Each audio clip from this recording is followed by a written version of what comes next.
Hello, everyone, and welcome to my lab.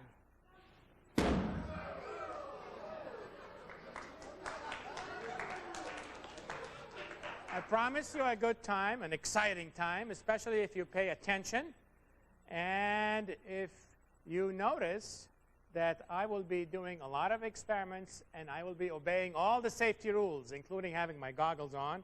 And of course, I have a fire extinguisher ready to be used just in case something goes out of control. We're not planning on anything going out of control, and this fire extinguisher will be just here. I'll take it out of your view so that you get to see everything very clearly. Now, what we will do next is a series of experiments using a very cold substance called dry ice. I'm going to put these gloves on. They are your ordinary garden variety gloves. They're not very good insulators, but for this purpose they will do, because I'm not going to squeeze on the dry ice. I'm simply going to hold it like this and put it down. Dry ice is solid carbon dioxide. Its temperature is minus 78 degrees Celsius. And it's a solid that changes directly to a gas. It does not melt. It doesn't turn into a liquid.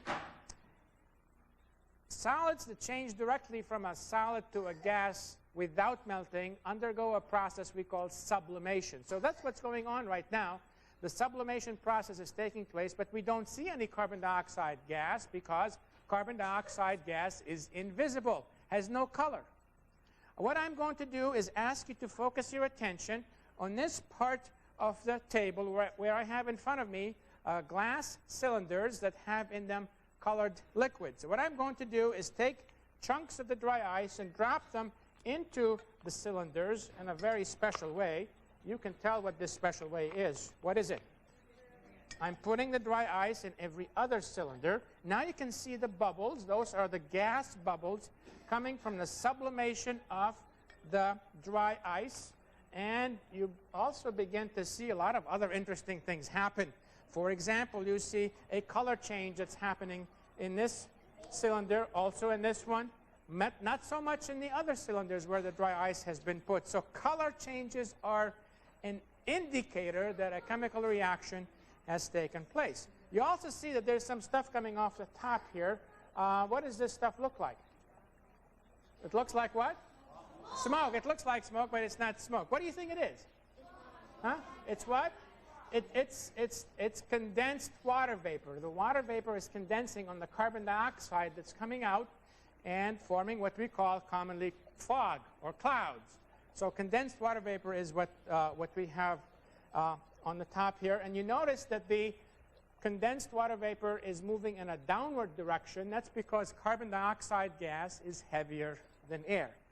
You know, we were doing a lot of experiments with bubbles, and I'd like to continue to do some experiments with bubbles that come in a carbonated beverage, such as this one. There are lots of gas molecules pressurized inside this can. I want you to just be quiet and listen and see what you can hear as I open this. Did you hear that? That's the release of the pressure from the carbon dioxide that is inside this can. There's a lot of gas inside this can. In fact, I'm going to show you, try to show you. Let's see what happens. I have a baby bottle here, except that I have replaced the nipple that has a hole in it. I've replaced it with the rubber bulb from a medicine dropper. And I want to show you how strong this rubber bulb is. Let me just take it out here and put it back in. But before I take it out, I'm going to try to inflate it. So,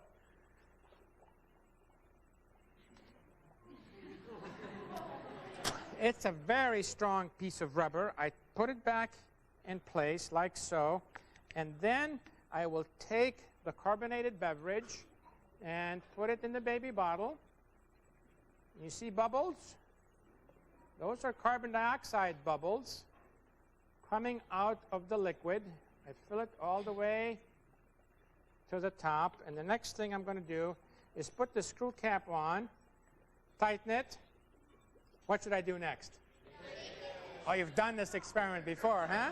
Huh? Okay, I'm going to shake it and we'll see what happens.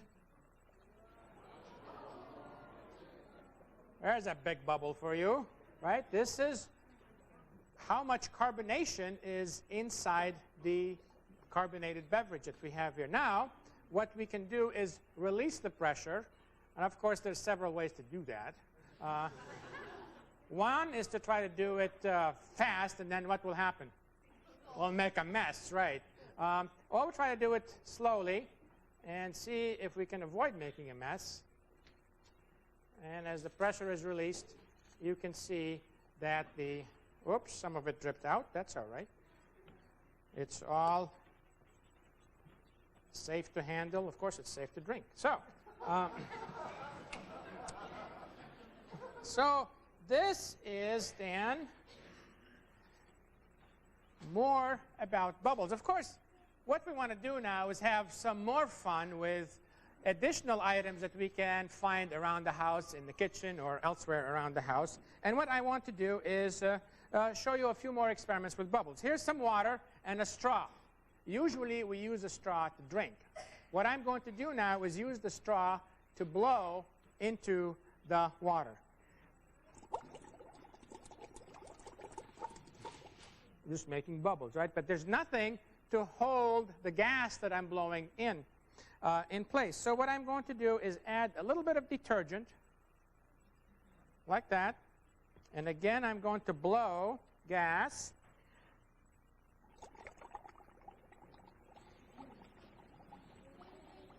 And you see now that the soap film holds the bubbles in place.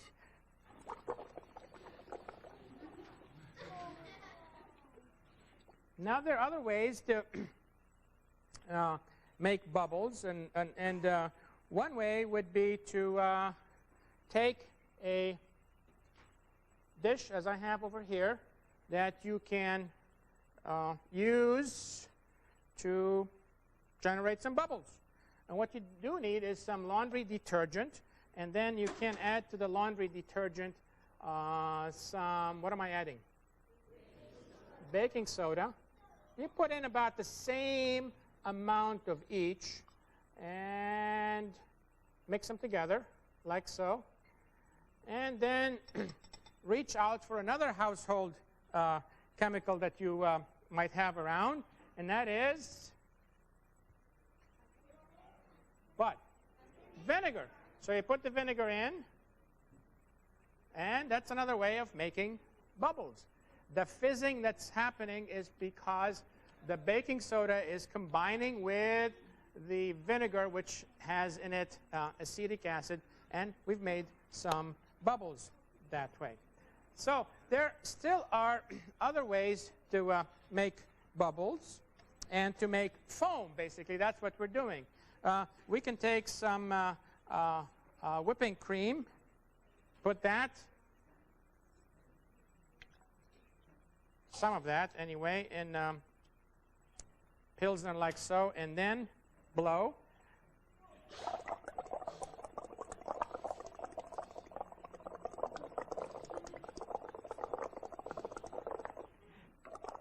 And all we're doing is introducing gas, in this case air, to the cream. Of course, there's another way of doing this, right? What's the other way of doing it? Use what? Use a beater. Use a beater, you're right. So that's what I'm going to do. I'm going to take this cream that I have and let you take a good look at it. I have a bowl. I put some cream in. And then I'll reach for my beater, which I happen to have here. And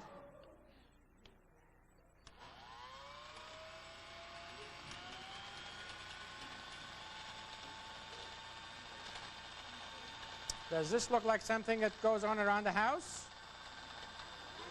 Yes. I can go even faster.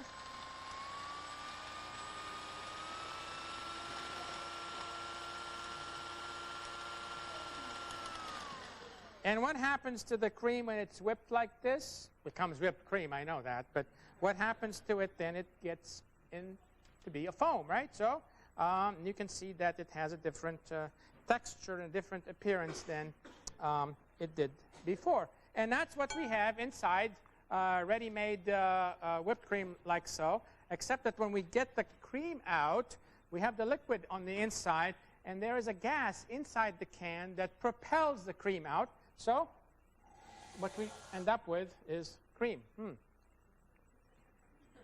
What do we do normally with cream? We eat it, right. Well, let's do a few more experiments with other things that are around the house and around the kitchen. We'll come back to the cream. You know what holds the cream is having a film, just like we had the soap film before, hold the gas inside. So what I'd like to show you is this experiment over here where I have a balloon inside this glass flask that I'm going to now evacuate. It's hooked up to a vacuum pump, and I'm going to get the gas out of this glass vessel. You can watch and see what's happening to the balloon.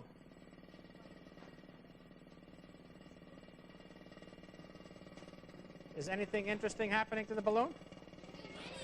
The balloon is getting bigger. The balloon is getting bigger because the pressure outside the balloon is getting to be less than the pressure inside the balloon. And so the rubber is acting as a barrier to keep the gas inside. So that's one thing we can do. And of course, what happens when I let the air back in?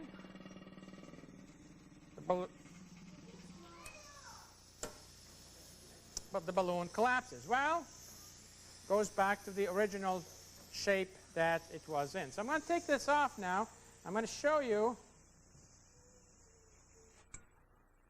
what can be done and what will happen if I take another round-bottomed flask, and into this flask I will put some of this cream. So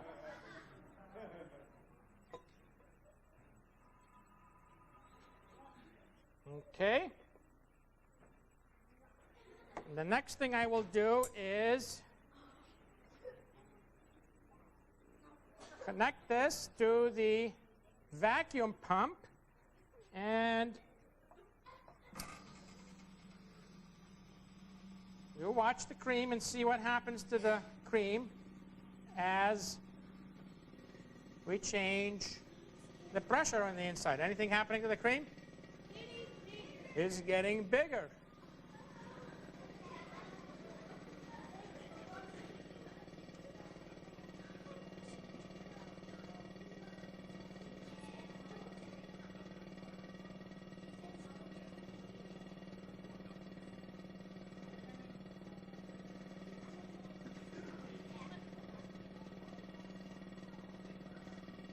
Now, what do you suppose will happen if I close this off,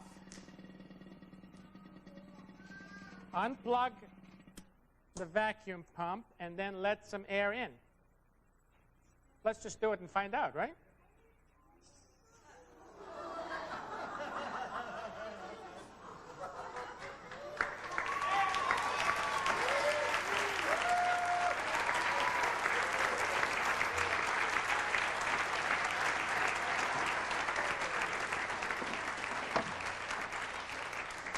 Let's get back and do a little bit of more chemistry in our lab by taking a bowl, and I have, in this glass bowl, I have some water, and I want to beat the water, but I don't want to use the same beater I used before because it's got some cream on it, so I have another one here conveniently.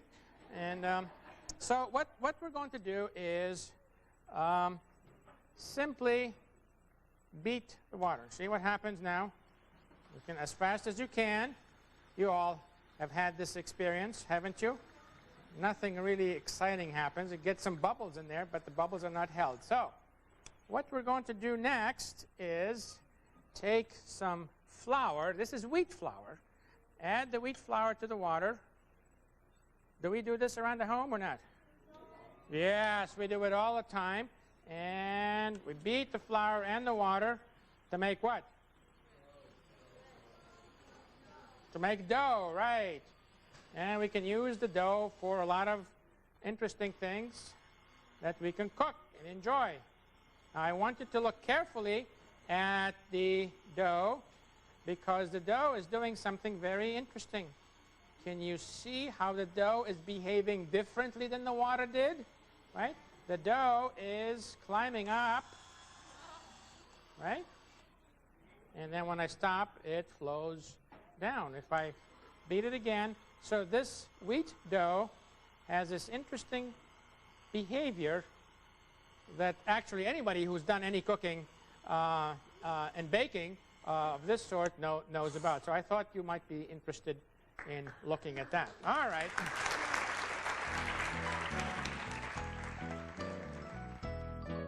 Want to make your own volcano? Here's what you need: powdered laundry detergent, baking soda, vinegar, a plastic glass or dish, and a tray. Add several spoonfuls of laundry detergent and the same amount of baking soda to the glass and mix them together. Pour the vinegar into the glass and watch what happens.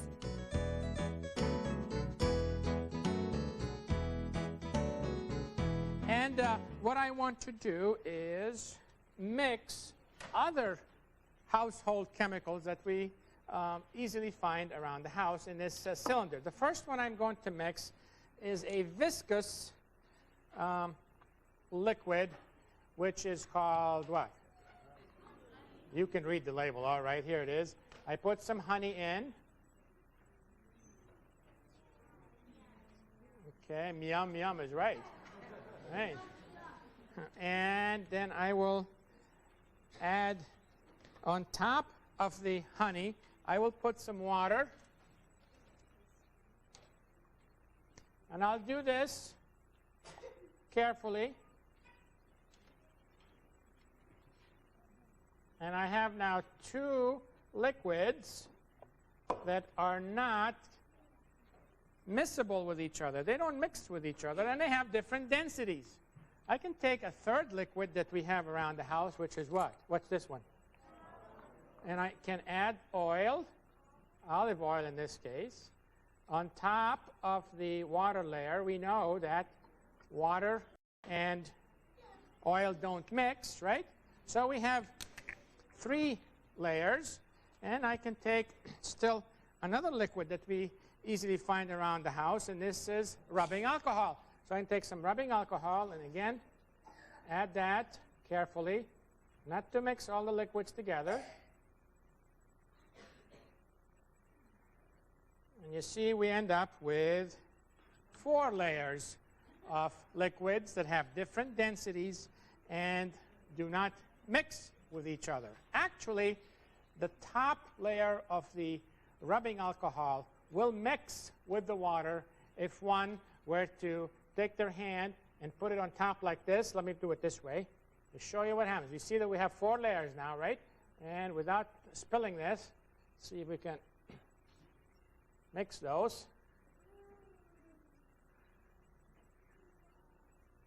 And the alcohol and the water will mix with each other, and the honey and the oil and the water will not. Well, here's another household item that is useful for the experiment that I'm going to do now. This one is called what? Cabbage. Any cabbage? Red cabbage. This is red cabbage. And what I'm going to do is take some of the red cabbage and cut it off. I need a cutting board. I need a sharp knife. We do this carefully so as not to chop off a finger as we're chopping this red cabbage. What we want to do is chop the red cabbage into small pieces, and then after we chop the red cabbage into small pieces, being very careful not to cut ourselves or poke ourselves, then what we do is take the red cabbage and put it in a what? Blender. We have a blender around the house, right? And after that, we take some water, add the water, cover, actually, the red cabbage with water, what's the next thing we do?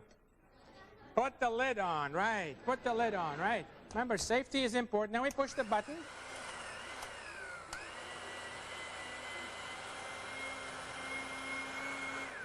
And in fewer than 10 seconds, we've made ourselves some red cabbage juice. Not to drink, but to do experiments with.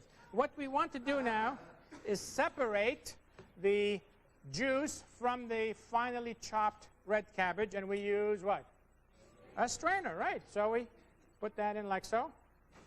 There's the red cabbage juice coming down, and on the top we have the chopped red cabbage. I'll be careful here to take this off, not to make too big of a mess. We put this back in place. And what I actually need more red cabbage juice than I made here, so what I'm going to do is simply add water to it. And there is the color of red cabbage juice that we're going to use to mix with different types of chemicals we have around the house. So we take small cups. In this case, I have these beakers, and we put in them the red cabbage juice. Doesn't really look red, does it? But it has its own characteristic color. You see, it has a color that we recognize. We fill these beakers about the same level. It doesn't have to be exactly the same level, but about the same level. How am I doing with that? Do I have about the same level? Huh? Yeah? Close enough, right? Close enough, all right. And I have one more beaker here.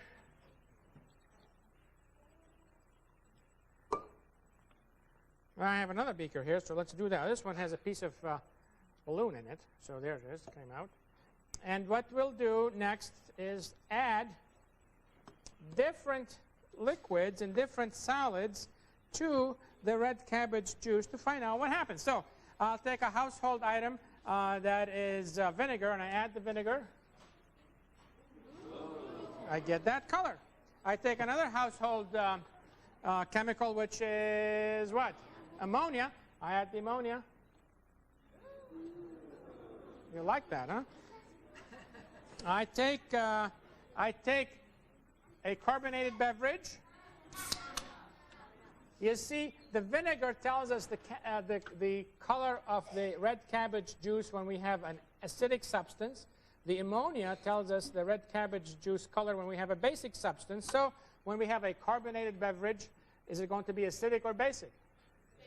Oh, you're guessing. Don't guess. How do we get to find out? We just pour it in. We do the experiment. There it is. And, of course, it has its color characteristic of being an acid. Let's see, what else do we have here? I have some laundry detergent. So I'm going to be acidic or basic? Going to be basic, you say. And you're right. And I have some Drano. So is that going to be acidic or basic? Let's find out. Right? If you do this in a plastic cup, you be careful about doing it in a plastic cup, because some of these chemicals, especially the Drano, generate a lot of heat and may melt the plastic cup. Let's see. Here's milk. Is it milk acidic or basic? Let's find out, right? You see, we have a small problem here. What's the small problem? The color of the milk itself interferes with the measurement we're trying to make. That's why I used this carbonated beverage rather than a cola of some sort or a root beer, right? So you need to keep that in mind as you use this method for finding out a lot of interesting things about household chemicals. I'd like to close this very special presentation by reminding you to enjoy doing experiments, to have fun as you do experiments safely, and to remember, no matter what you do, that science is fun. Thank you very much.